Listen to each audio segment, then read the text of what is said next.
Hey everyone, Cliff here. Before we get into the show, just a quick note. This episode of Mythbusters involves a lot of discussion about firefighting planes and helicopters, which are frequently used to fight, wildfires. And that is something that a lot of people are feeling personally right now with the fires that have been going on in California. We just wanted to make a note here at the top so people didn't think we were being glib or not addressing it. Obviously, we do a comedy show and we try to keep things fairly light. And also, this episode of Mythbusters came out over 20 years ago. So we do what we can. But if you would like to do what you can and get involved to help folks in California, we're going to put some links down in the description for this episode to where you can donate and for a few things that you can do. So please check that out. We send our hearts and our love to everyone affected by the fires. California is in our hearts and on our minds. So we just wanted to say that here at the very top of the episode. And yeah, on with the show.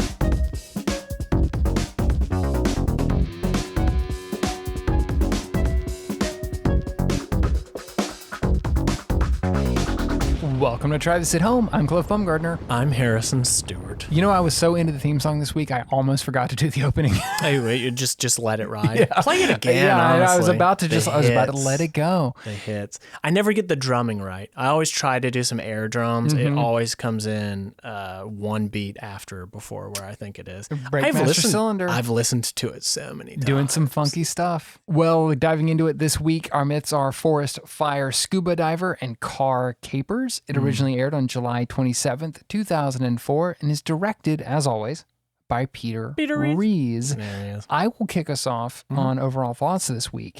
After last week with our Myths Revisited episode, I think that got me feeling a little more like, oh, the Mythbusters I remember has arrived. This went back a little bit for me. Not necessarily in terms of quality. Interesting. But just in terms of, we still have the build team here and there. There's still some new elements, but this felt like it could have been last season. Yes. And it was interesting to go back to that after Myths Revisited was so different. So I think that might have impacted my overall vibe this week. I liked it. Yeah. I think that some of the mini myths could have been full episodes when we get into car capers. And so there was just some things that felt a little light because of that. But again, I feel like part of that is just, oh, right, we're back to the normal runtime. We're back to the normal format. And maybe I was a little spoiled last week by Myths Revisited. So I liked it. Yeah. But I did have a little bit of weirdness here and there this week. What about you? That is interesting that you say that because I thought it was just me. For a few reasons. One, throughout the episode, I had a running theory that it was filmed beforehand, before last week's. Oh, that interesting. That can't be true. Right, we do get some stuff that you're right. There's that, but there's also Adam's hair growth. Yes. So after shaving last week for the gold finger. That's a really different episode. Yes. It had to be after. And also, I'm not a big car guy. So I thought that the fact that 60+% of the episode is about car stuff where they're rattling off terms, I'm like, I've heard that, but like, I don't know what this is. I don't know what you're talking about. Yeah. Of course, super fun as always.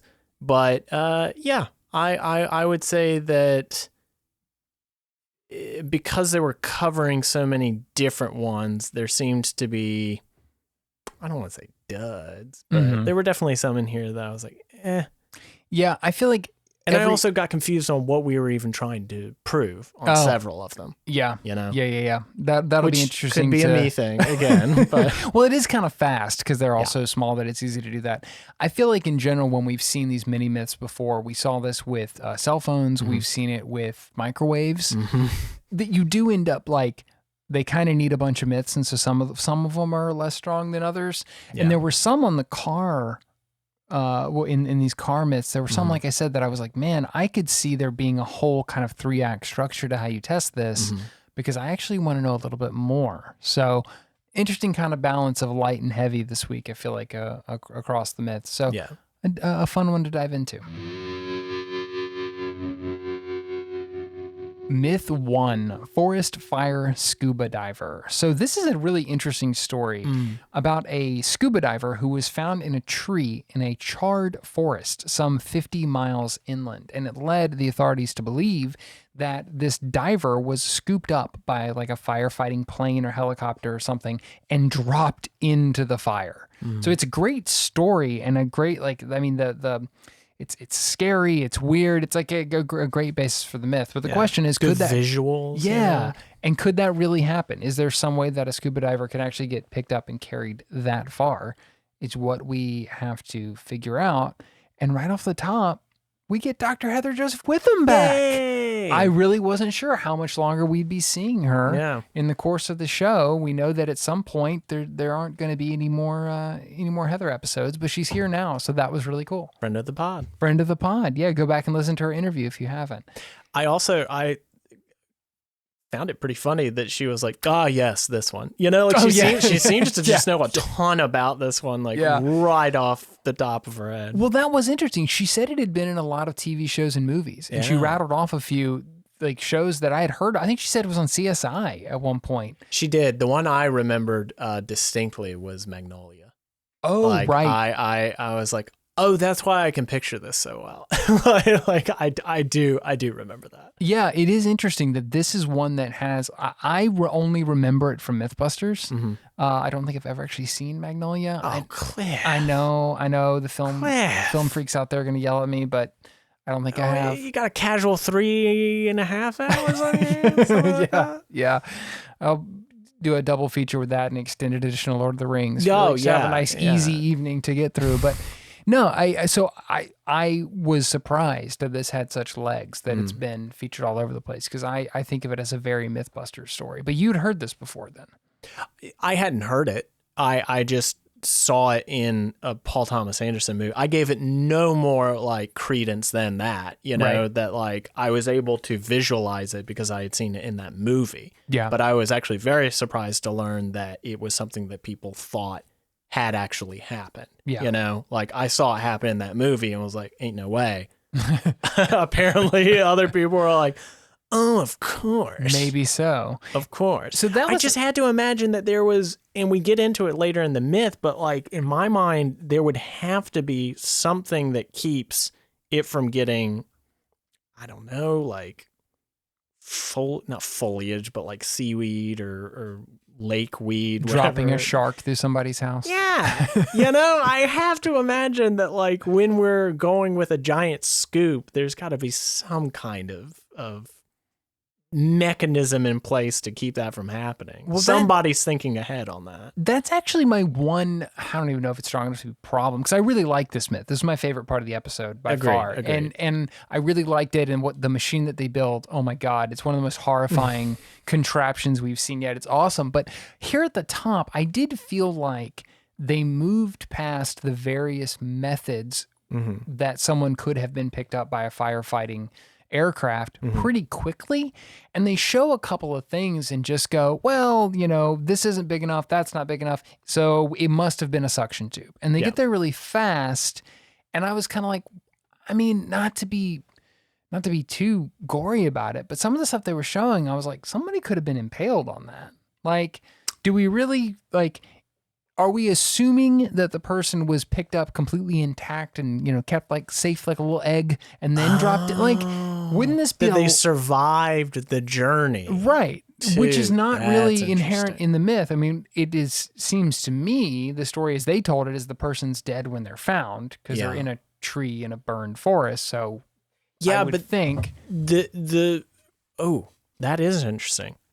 When I heard it, I thought the implication was that they died from the fire. Right. But I suppose that's not, we don't have any sort of coroner's report that specifies like, now they got deaded from the sucking. Except they got sucked to death. Except for the CSIs, apparently. I guess we should watch that episode to see what they figured out.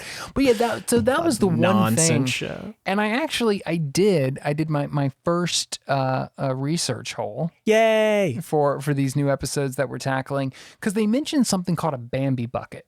And if somebody says Bambi bucket, I'm Googling that. Yeah. You know I'm going to look this up. How did the bucket's mother die? Off screen, very early on. Yes. These are real, of course. They talk about them. You actually see one in the show. Yeah. They are essentially inverted parachutes that are used to pick up water and then release them onto fires. You can see them. There's plenty of footage and things of them being used. Bambi bucket actually appears to be the brand name. It's the main one. Who manufactures this. And they go right away and they say, well, this bucket is way too small. The one that you see there is like only maybe a foot or two wide, and there's all these strings and stuff in it. And so there's no way that a diver could have been picked up in that.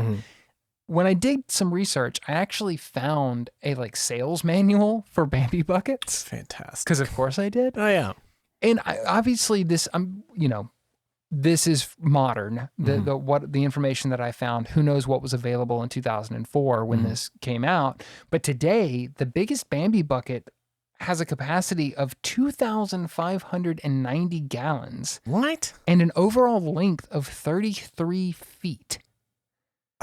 Which I couldn't see a picture of this to know if there's some sort of mesh or grating or whatever that prevents, like you said, fish or divers potentially from being picked up. But that would be totally big enough to pick up a person. Could fit inside that. Yeah.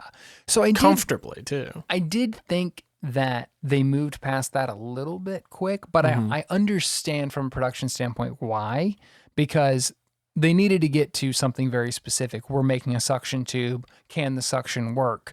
But I just thought it was worth pausing to say maybe there are other methods at play that aren't quite as ridiculous. That's fair. The point that I found more compelling for why it couldn't be that was the mirror. There was like a mirror that you could look out the window and see down into the bucket specifically. Which nowadays I wonder if that's a camera. Would probably. Or some sort of sensor. Yeah. To make that, Is anyone yelling down? Hey, I've been Magnolia. Oh, that's the phrase. I was like, I've been CSI'd. That's not cool enough. Why are you? That could also mean so many different things. Yeah, what they end up turning to are these helicopters called sky cranes, which looks super cool. Yeah. They use a hose to actually suck up water, hold it in the craft, and then drop it. And so the idea is, can they make an equivalent contraption that would allow them to do this test with suction? Because there's no way in hell they were going to get their hands on a real sky crane. I could also be wrong. I see, it has been a decade or more since I saw Magnolia, and as previously discussed, it is a very long movie with 20 billion plot lines. That's kind of its whole thing. Yeah. I seem to recall, though, that the person that gets picked up, the scuba diver, it's because the plane goes down and this hatch opens up in the bottom. So it scoops a lot that way. They say in this that it's just this teeny little thing. Right. That takes in the water. I don't... See, that's one of the places that I was thinking, couldn't somebody get stuck in that though? Yeah. The force of a plane hitting you, and I know that's grim, but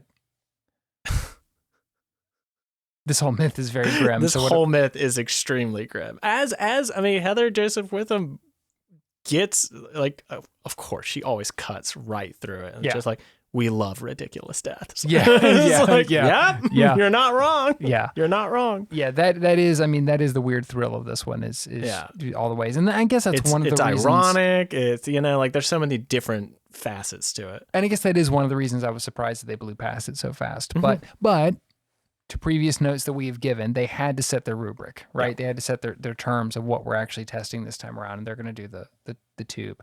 And so we get in this myth, I thought it was pretty cool, we get a lot of building as the actual content of the episode. That's where the testing on this is pretty straightforward. They build the thing, they do it. But the fun comes in watching them build this ginormous contraption and stick it in a high school pool. And a bit of deconstruction as well.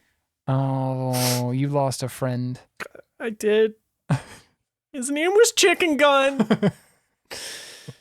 He has gunned his last chicken, apparently. They needed the piping, the tube, and the chicken gun just happened to be the perfect parameters. I did love that Adam, though, is like, we're never going to get around to building it again. And I was like, when would you need it again? Cliff, come on now. When would you need it? I don't know. Every barbecue. If you can look into the seeds of time and say when you need a chicken gun and when you do not, speak then unto me. Fair enough. No, I mean, it is very good that they're reusing things and repurposing, but chicken gun's my favorite, man. My favorite. We did get, as part of the building, we got some of our first montages of the season, which was really fun. You know us, we love the crazy montages and the places that we get to go. They first went to a boat place. That was pretty neat, and they're playing around there. And then they go back to the, it's like a junkyard for industrial tanks that we've seen in the past. And I love this place. They've been there before. I forget which myth it was. It might have been Chicken Cannon, actually, when they got the tank that would release the air. The tank that would build up the air to release the chicken gun might have come from the same place. It was either that or the pressurization one. Nah, I think you're right. They might have gone to this junkyard for the sex gear that they wore in the ring. I hope so, yeah. What if that was the same place? Ooh. Oh, that would be awesome. They've just got a sex shop in the back. Yes. Listen, we know the types of people that come here. We want to make sure we are catering to your every need. It's like a Mythbusters very specific Emporium. Yeah, Mythbusters Emporium. Mythbusters Costco. Got your crash test dummies on aisle 1. You got your crash test dummies on aisle 2. It's all crash test dummies. It would have to be a Costco to have enough busters to get through this show. I mean, and then so you might need double Costco's. I noticed during the montage or during some of the shopping and stuff that they're doing in the junkyards, we're already seeing, and we talked to Adam a little bit about this when we had him on the show, we're seeing the Adam and Jamie tension make the cut a lot more than it used to. That was something that in the later episodes of the last season, we saw them getting kind of into, of going, oh, this is fun. This adds some tension to the show. We can use this. And we see a lot more. This may be one of my favorite Adam and Jamie ones, though, because they're talking about the funnel that they need in order for making part of this ungodly contraption that they create. And Adam is clearly just done with it. Yeah. And so he is impatiently agreeing with everything Jamie says. And I've never seen consensus be so tense before. And so I think this needed a term. Yeah. And see, I want to try this on you. I have dubbed this an agreement. Okay. Huh? Okay. I don't love it. But, I there's always room to grow, but as a starting point, sure. There are some similar letters in those words. Yeah. Weirdly, that's what you said when I pitched you the show. So you see where we are. Oddly, we are having an agreement right now. Oh man, they did make a good point at this point in the show as they're building this, and it added again to that conflict of the build. That Jamie says they have 3 or 4 days to build something that took years to develop, and that is what a flex. I know, right? But that is kind of like the challenge that they had making the show was we have fewer materials, fewer everything, but we've got to try to get this right. I felt in this episode more of the like time pressure and like resource pressure than maybe we have before. Adam talking about we're not going to get to build the cannon again. Them saying if this thing doesn't work, we're screwed. Yeah. They really made that the conflict of the episode, which I don't know that we've seen to this degree before. And I thought it was cool. Yeah. I mean, it just goes to show again that like so much of the tension can come not even from what they're doing, but how they're doing it and if they can complete it in a timely fashion. Yeah. I always think that leads to some drama. We also get a fantastic, Adam does the best Jamie impression of anybody that's ever lived. I'm almost made this note and I was like, I've seen this so many times. Maybe it's not, but I think you were right because I think this is the first time we get the fingers doing the stash, which apparently is a Grant Imahara creation. We haven't seen Grant on the show yet. That's coming a little bit later. I think this season we see a little bit of Grant coming up, fantastic. Yeah, I think that is the first time that we get the moving finger mustache for Jamie thought Hyneman. That was so funny. So fun. I mean, in addition to just nailing the voice, just like making him look like Cthulhu. It's good. It's good comedy. We're at the point in the show where we all get it. Mm-hmm. You know what I mean? Like we all know exactly what that is because we know Jamie's character. He and doesn't say, and here's my Jamie. It's, Yeah. It's like, oh, it's Mr. Hyneman. Because we've seen that represented many times over the course of the show. We've talked a little bit about the contraption they're building. We should say what it actually is they have to they're using an outboard motor and reversing it to actually make a pump. Yep. Because they need to make a pump that can match the massive pumps that these sky cranes have. But they are doing it out of just what they got. And the end result is, to me, maybe the most terrifying contraption we've yet seen on the show. Very loud. It's very loud. It's very big. There's propellers. It just seems like at any moment. Didn't Jamie even say at one point, like, I wouldn't do this? Yeah. Like, we built this. This is not going to be. Yes. This is going to be He says bad. it's likely to not work because we built it. So I'm more likely to. He says something like catch a propeller to the face. And, of course, and he just delivers it again with the most monotone, like, oh, wow. All right. That's pretty bad when you're like, this thing's dangerous. I know I did it. I don't trust me. I don't trust me at all. No. This is going to be bad for all of you. Why would you? They go back to the high school that we've seen before to test some of their. This is where they tested the Titanic. The Titanic myth that we did with Michael Kent last season. And I don't think I knew at the time that it was a high school. No. Those are some pretty lax rules for high school to let the Mythbusters do what they've done in this swimming pool. We're going to drive gigantic machinery onto the pool. Oh, okay. What machine is this? Well, we made it up. Okay. Just put down some plywood, I guess. Okay. Something to help. How did that hold it? I know. Were you also wondering that? Yeah, I was. Because like they had to like constantly, they showed it sped up and they had to constantly like move the plywood forward as they were moving the machine into place. And I was just like, that doesn't feel safe to me. None of it felt safe. But that's why you don't. Try this at home. Do it. Try this at home. There's the other podcast. It's just called Do It. Yeah. It's a Nike. It's a Nike podcast. It's just one giant ad for an hour. What do you mean? What is this if not one giant Mythbusters ad? For something that we make no money from whatsoever. We're really good at this whole business thing. The machine that they make, though, when they get it out of the pool and test it, not only does it work, they said it pumps 3,000 gallons a minute. It looks a lot like what you would see in Willy Wonka's like invention room. You know, it looks like the thing that pumps out everlasting gobstopper. It does. And it's gonna suck one of the kids straight into it. Yes, of course it is, and turn him into a scuba diver or whatever it takes to make him learn his lesson. Ooh, Willy Wonka, but it's just a bunch of busters instead of kids. Oh, it wouldn't be as dark. This is true. I don't think people would respond to it the same way. This is true. No, but they like paint it red, so like it looks kind of silly as well. Yeah, it does.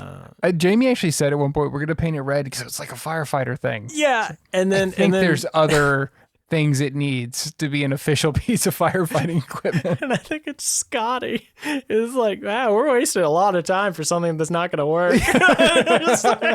There's so much confidence around this myth. You could really feel it in the crew. Yeah. God, yeah. Adam has to go buy a wetsuit. I wrote that down. Mm-hmm. We don't get a sex shop, but it's fine. We know one happened. We know one happened. It would have been nice. I did also have the thought, like, if they had access to that before, did they need the sex shop? But not a bad point, but also shut up. Because it is, you're right. It is too glorious to omit. It's good television. Yeah. And again, we get another Adam and Jamie argument as they are trying to set this thing up over whether they should have used a lighter and more flexible hose. The argument is not that noteworthy. It's just another like Adam and Jamie moment, but it gave us a moment I could not let slide by, which is our first classic Carrie Byron moment when she is describing the tension between Adam and Jamie, and she says, "Worldwide wrestling of nerds." What I love about this, it's our first glimpse of the personality that Carrie brings to the show. Yes.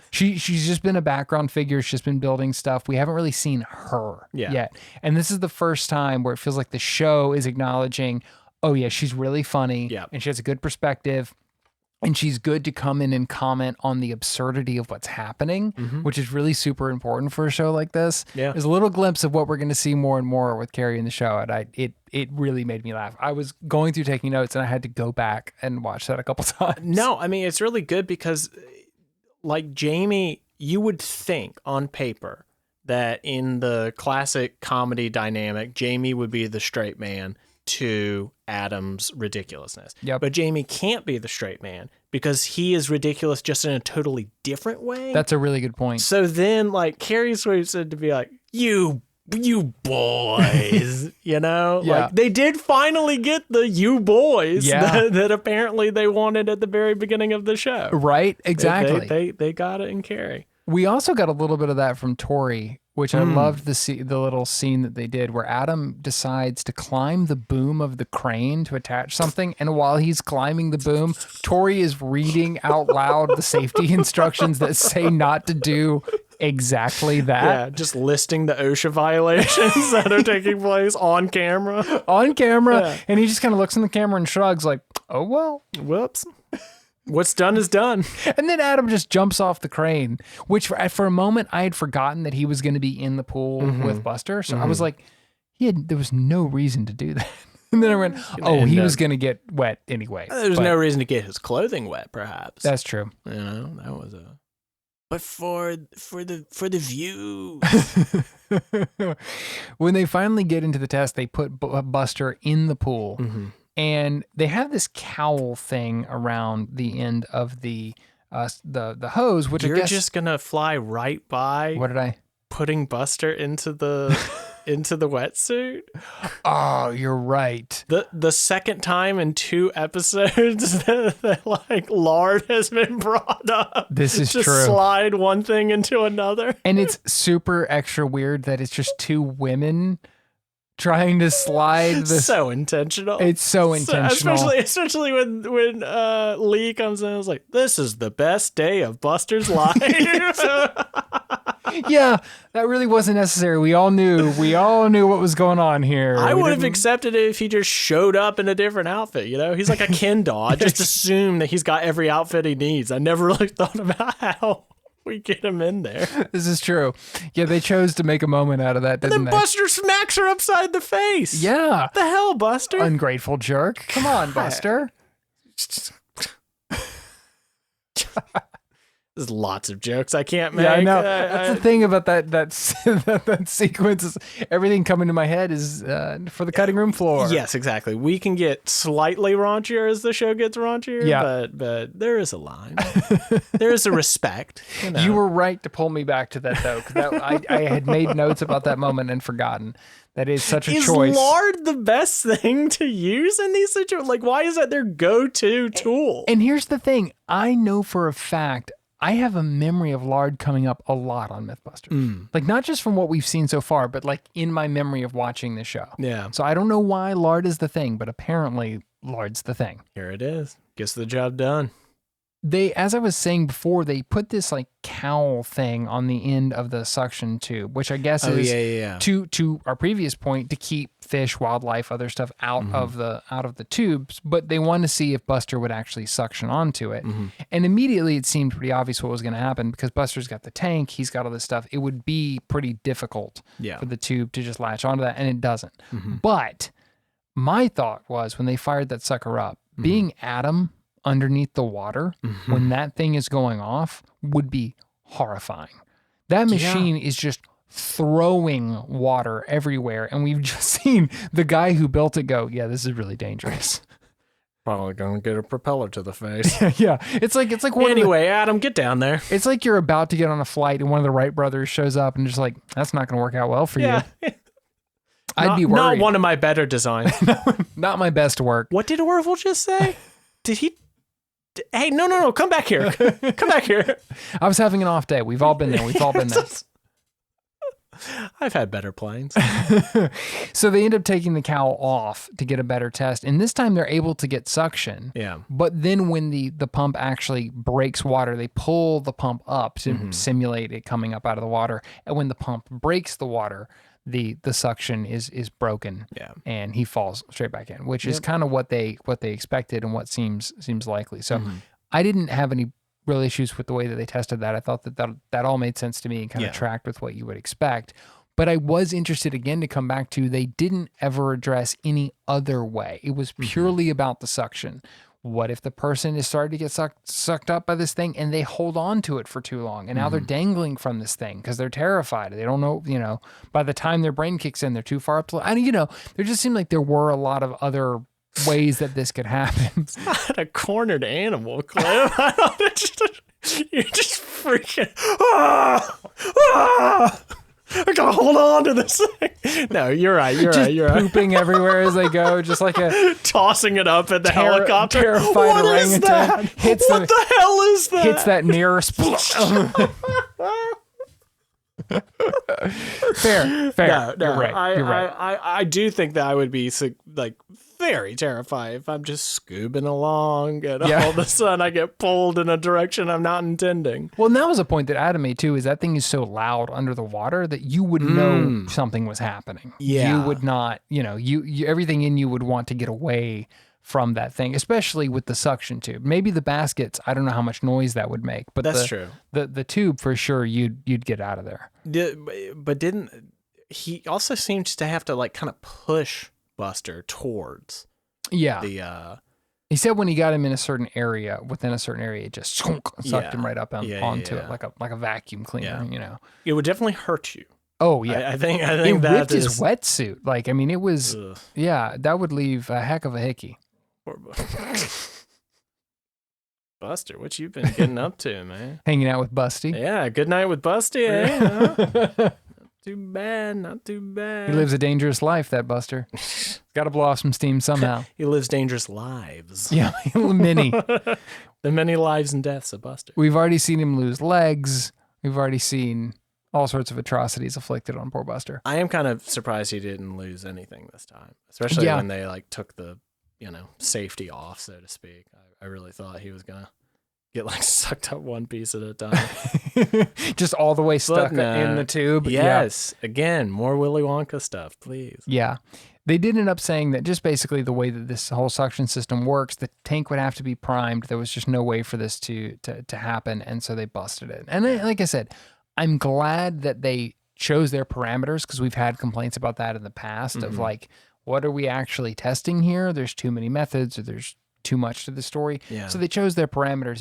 It was also felt a little bit weird to me that seemed like this is one way that this could happen, and that way is busted, but I don't know that the whole idea is necessarily busted, because they kind of glossed over other ways it could happen. I don't know. That's fair. Maybe that's just me. No. That's fair. I'm more thinking like I don't really know how far away these bodies of water are from the events. They said 50 miles, which seemed really far.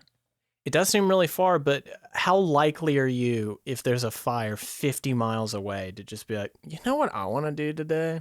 I'm going to go scuba diving in this lake, in this random lake. Yeah. I don't know. I don't know enough about scubaing or forest fires to say how likely I would be to do that, but I guess we'll never know. Finally, it's time for a full-scale test run. The pump is lowered into position.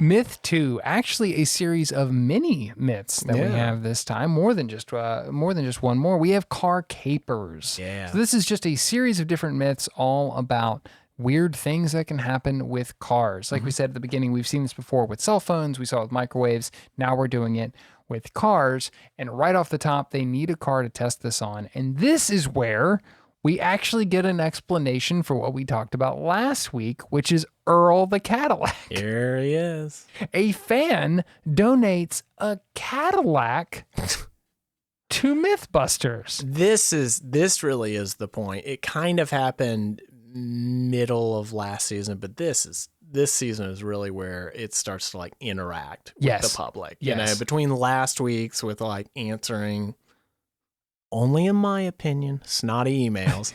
And now we have a fan who's just like, take my Cadillac and make it go boom, please. And to that point, well, actually, that's also a really good point, is that specifically we already have them being like, we're known for explosions. Yeah. And I don't feel like we've seen that many big explosions in the course of the show, but that's already kind of the reputation. Already the public perception. But we also had last episode, we didn't even think about this at the time, Christine Chamberlain, the myth turn, there was like, she watched the show and submitted her name to be involved. Oh, yeah. Right? So talk about a post-Mythbusters world. We're in serious, the show is a hit and people are responding to it territory, which is a whole new world for us on the show.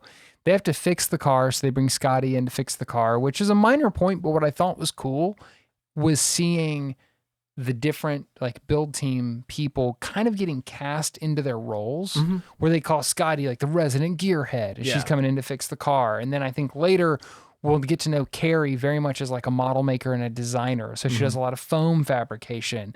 Grant, obviously, when he comes on the show, he's the robot guy. Yeah. It was cool to start seeing some of that here. And really, we've talked about that with Adam and Jamie in the past, of like, who does what, how do they kind of find their roles. Now we're seeing that extend to the new cast, which I enjoyed. It's another one of those little glimpses of how the show was evolving. The wider specialization that will take place once the Avengers are fully assembled. Exactly.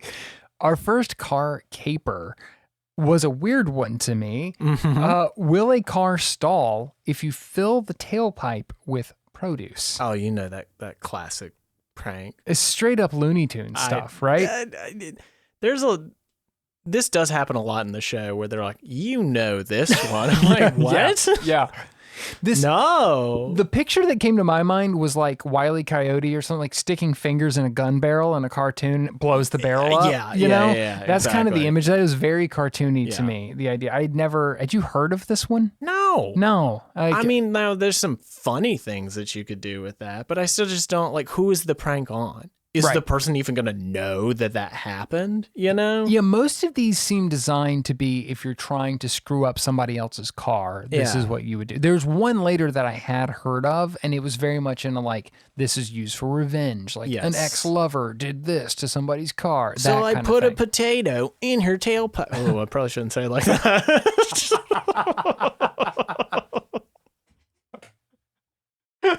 In the car's tailpipe. Complete with a Robert Lee impression. That is not I will not do Robert Lee dirty like that. That was a terrible impression.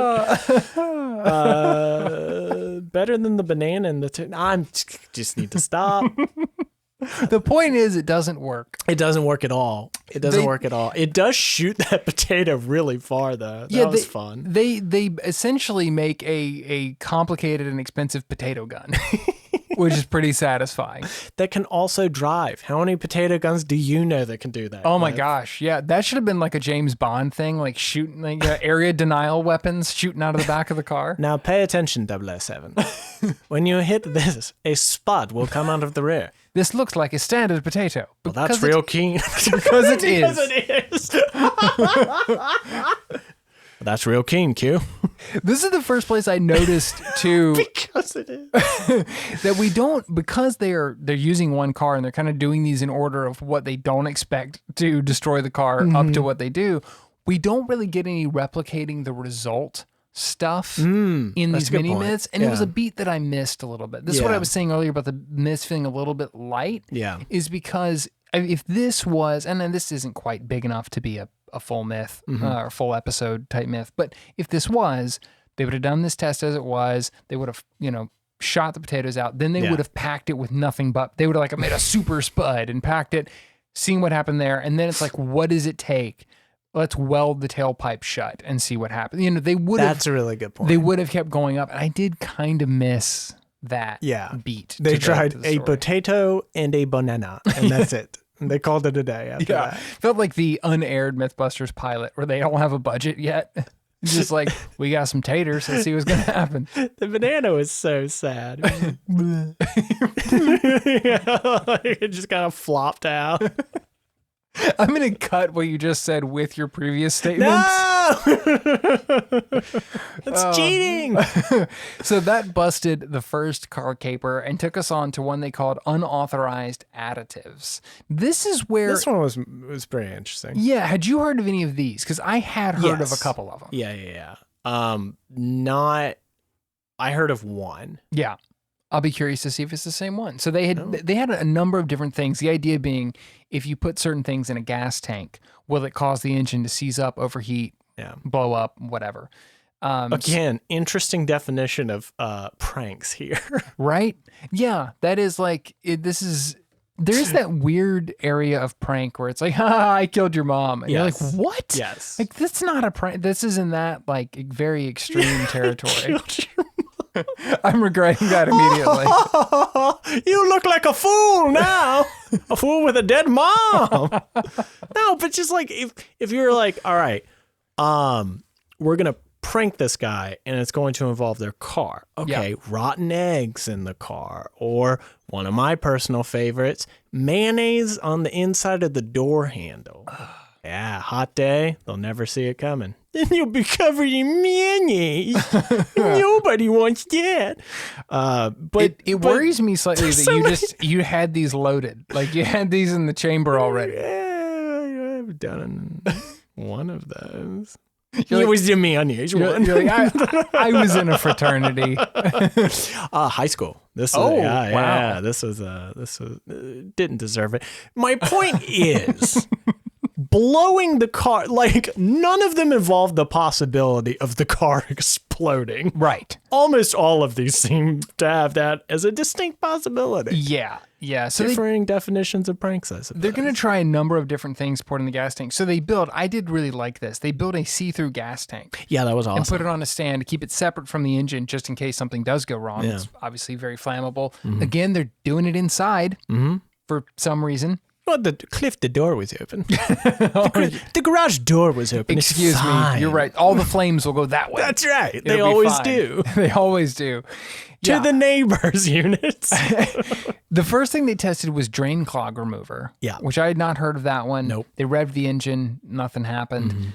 I did notice as they were setting up for the next one that Adam was wearing his stunt butt shirt again. We enjoyed that last season. Saw it again here. Glad to see it still in the closet. I want one. Next was bleach. This is the one that I'd heard of. Oh, you'd heard of the bleach. Yeah. Okay. This one was really interesting because not only did it cause the car to stall, but the rust and oxidation that it caused was really the Severe. heavy part of this, as you said, prank. Yeah.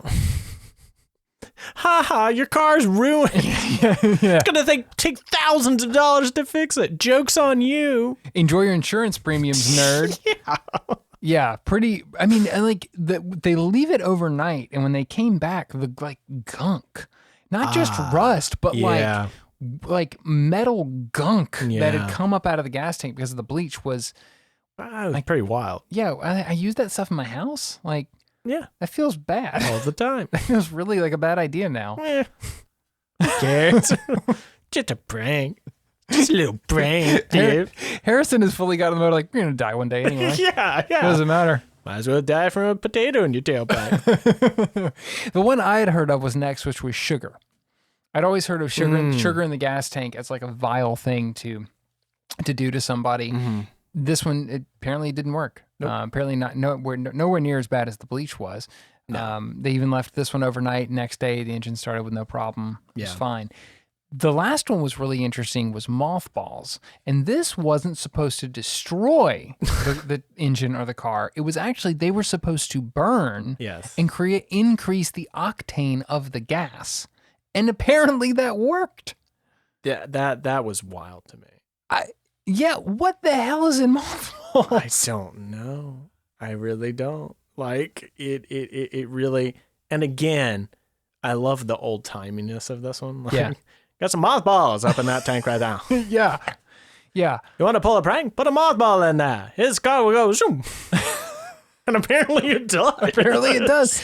The engine like sputtered at first, and then they revved it, and they were all like, "Does that sound better?" Like it actually, the engine sounded healthier because of mothballs. That's wild. I would, again, they can't go in too deep, and I would love a little bit more science as to why that is, because that is very counterintuitive to me. And also seems like a horrible, like they say, like, don't do this, but it would work. Yeah. Which it seems like a horrible idea. I did think it was funny that there were several times in this episode that they needed to add an extra, please don't do this. Yes. That was amusing. Yeah.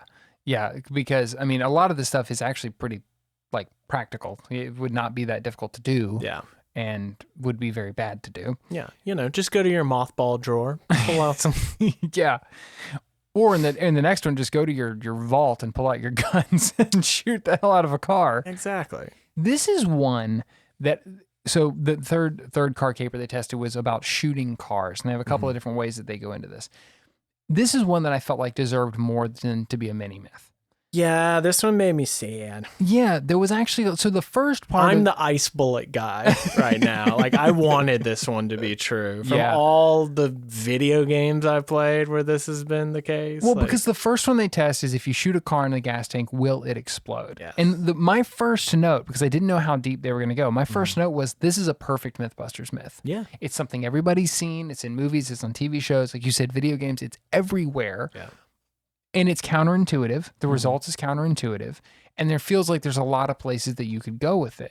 And because it's in this mini myth format, they don't. Yeah. It's just kind of, they shoot the gas tank a few times. It doesn't blow up. The bullets go all the way through. Yeah.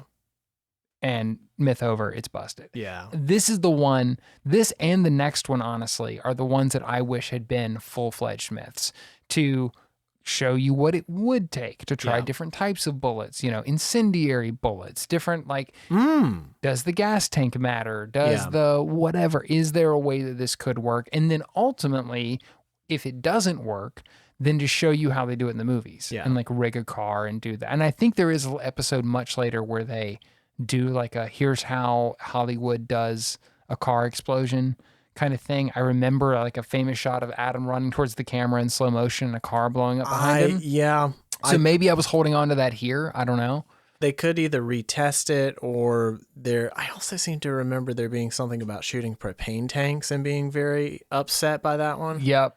Another video gamey kind of thing. Yeah, man. I mean, come on. But no, I of particular note in this one, should not be surprising. Jamie practically makes a single hole with 4 shots. Yeah. Like they're just he's right down the marksman. barrel. It's insane. Immediately, he's an excellent marksman. Of course. He came out of the womb an excellent marksman. Come on. There's nothing the Jamie Terminator cannot do. No, he will take you out so fast.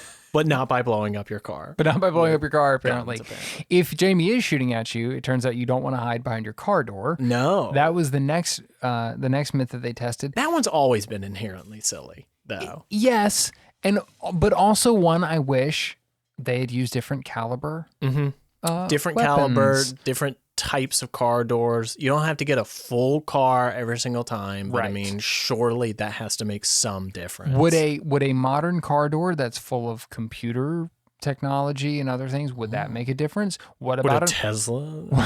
what about an old car door that went from cars when cars were basically giant metal boxes? Yeah. Like, I would have loved to have just seen, I don't know that the end result, I mean, obviously, like you said, this has always been kind of ridiculous, but the end result might not have been different, but I would have loved to have seen these be entire myths. But they're using, especially since they're using rifles. Yeah. Like, I feel like most of the time when I see this, it's like a gunfight and it's handguns and Right. like, you know, so there's a lot to do with this one. Yeah. There's a lot to do with this one. And it's another perfect Mythbusters one because that happens in almost every single movie that involves a gun or car at some point. We'll have them getting out and ducking behind and then returning fire and then ducking behind, you know? So like, Exactly. I want to see a little more, try to see what circumstances it would take to stop those bullets. Put a ballistic gel dummy behind the door. Please. You know, like Please. go that all that extra mile with it. Yeah. I get that they can't do that in this, but yeah, I think that would have been. I think this deserved a little bit more. Could have looked real cool. Would not surprise me if it was revisited later. I don't Mm. remember that, but it honestly would not surprise me because it is so in their wheelhouse. I'm very curious if they have to revisit revisits.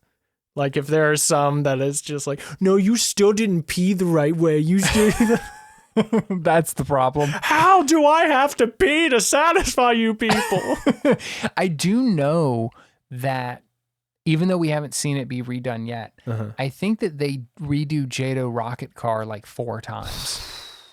Because it's and not because they quote unquote get it wrong, but because it's so hard to do. Yeah. It's like it takes such precise timing and everything. I mean, they're building a rocket. It's great to look at. So I do know that if that counts as revisit of a revisit, I think that is happening at some point. But we'll get there at some point. We'll keep our eyes out.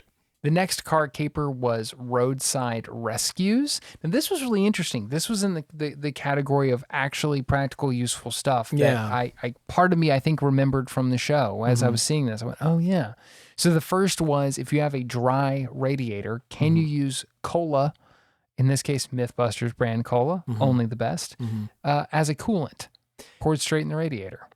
This was told to me by a friend 3 days ago. Really? Yes. He was like, well, you know what you need for that, don't you? Like, I told you I don't car. I have no idea. He's like, just pour some Coke on there. Like, cola? I was like, yes. Easy peasy. I was like, well, that makes sense. You were talking to Adam Savage. Yeah, Calling up our good buddy Adam, and we got him on speed dial. Got his personal number. Yeah, we got him on speed dial now. Speed dial. I still have speed dial too. I had to get speed dial so I could put Adam Savage on speed dial. Right, I had to go back to a Nokia so I could get speed dial. Exactly. Yeah. And so that I could try to blow up a gas station with my Nokia. At the same time. No, yeah. So this was very relevant to me because I was like, will I be able to prove friend wrong? Did you try it? No, of course not. Nor would I even like send him this episode because it's just like, you know more than I do, man. If you say that works, if you think that works, no skin off my nose. Well, I mean, by their findings, it did, at least for a little while. For a little while. Not a long-term solution, but if you had to use it, I mean, at the end of the day, radiators are water cooling, and it's mostly water in a soda, so I guess it does make sense. But all the other crap in there is going to probably destroy your radiator at the same time. Probably, so this is a stopgap. I have to get somewhere. Mad Max kind of measure only. Next up was similar to that. Can you plug a hole in your radiator using an egg? This one was wild. This is the one that when they introduced it, I was like, bull crap. Yeah. There's no way that's going to work. That is a ridiculous. Oh. What's up? What? What? You got a radiator omelet and it worked? An egg. An egg did that. I've been wrong before. I did love watching Jamie just pop a hole in a radiator with an ice pick. I don't know. There was something about... Not the first time he's done that. Yeah. There was something about that felt very wrong. Like you're just seeing something you're like, no, you don't put that there. That's there. That's going to be bad. Yeah. Create bad thing. Yeah. And then it did. But they crack an egg in and the leak, it doesn't just go, it's not just like it stops it kind of. It's like somebody cut the faucet off. Yep. It just plugged completely. Plugged, gone. How? I have no idea. This is, and this is another one where I would have liked to have seen more, like leave it running and see how long it would work for.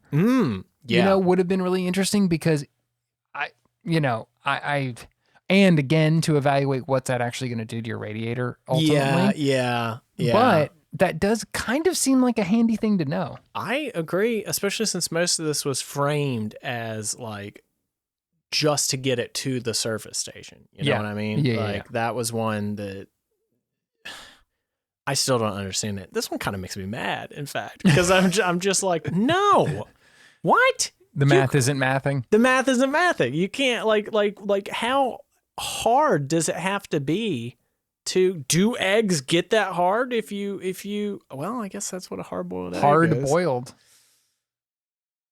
John Woo would like a word with you. Mr. Woo, no! I had a note here that I kind of forgot. Harrison's doing all of our sound effects now.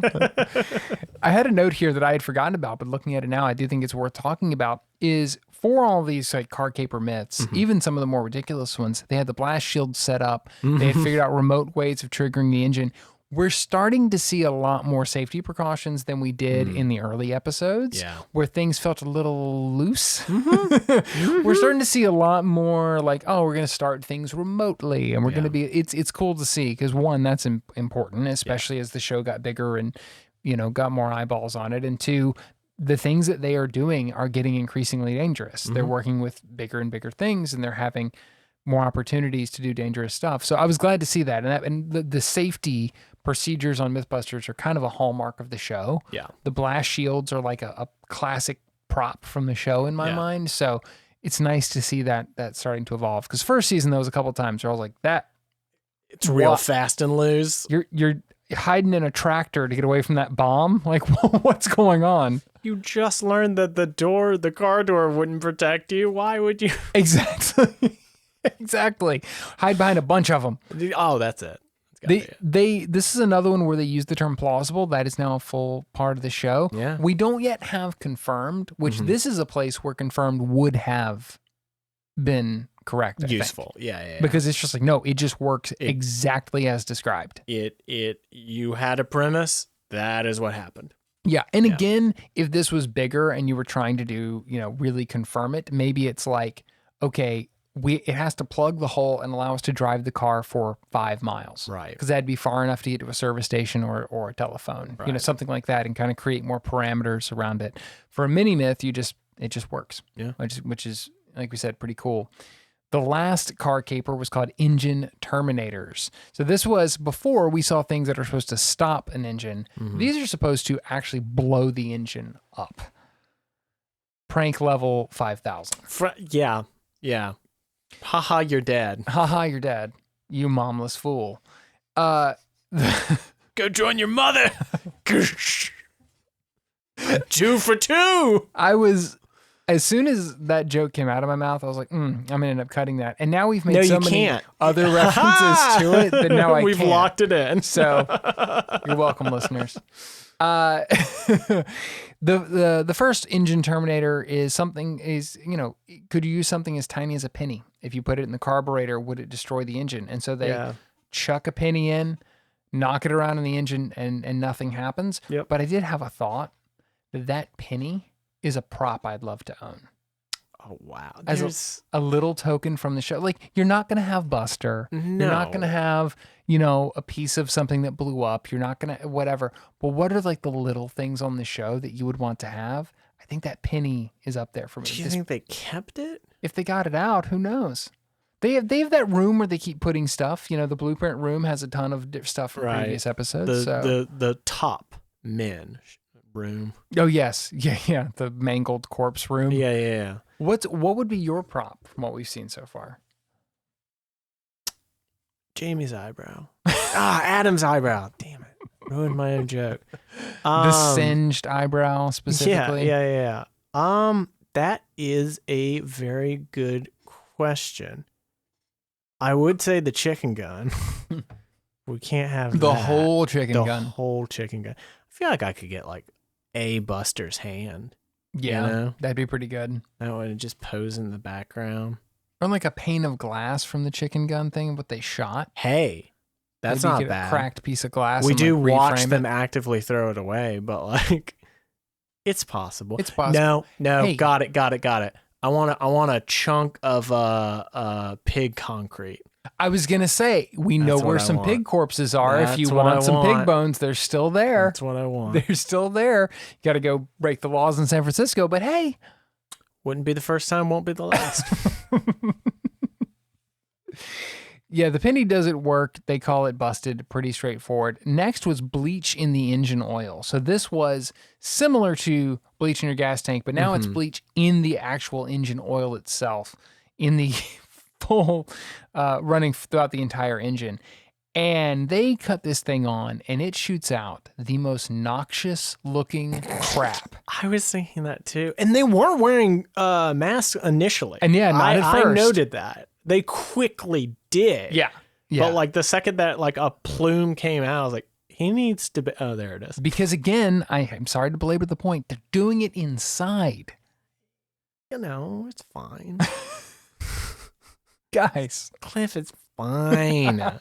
They're experts. They're the experts. They're the experts. They do this for a living. They do. And everyone knows that's what makes you an expert. So we haven't talked about that. I have that thought every single time that little interstitial, that little bumper comes up and they're like, we're experts. We do this for a living. Yeah. It's like your paycheck is what makes you an expert in blowing stuff up and yes, precisely. Throwing dummies around. I think I want more than just you get paid for it. But even Adam like copped to that. You know, when they say like other scientists were talking to us like scientists. But then again, over the course of the show, I feel like they really do beef up their credentials. Totally. On that front. They gain a ton of difference. So stunt driving becomes a big part of the show at a certain point. We haven't had any of those kind of myths yet. Costume making. A lot of costume making. That's the origins of that. Yeah.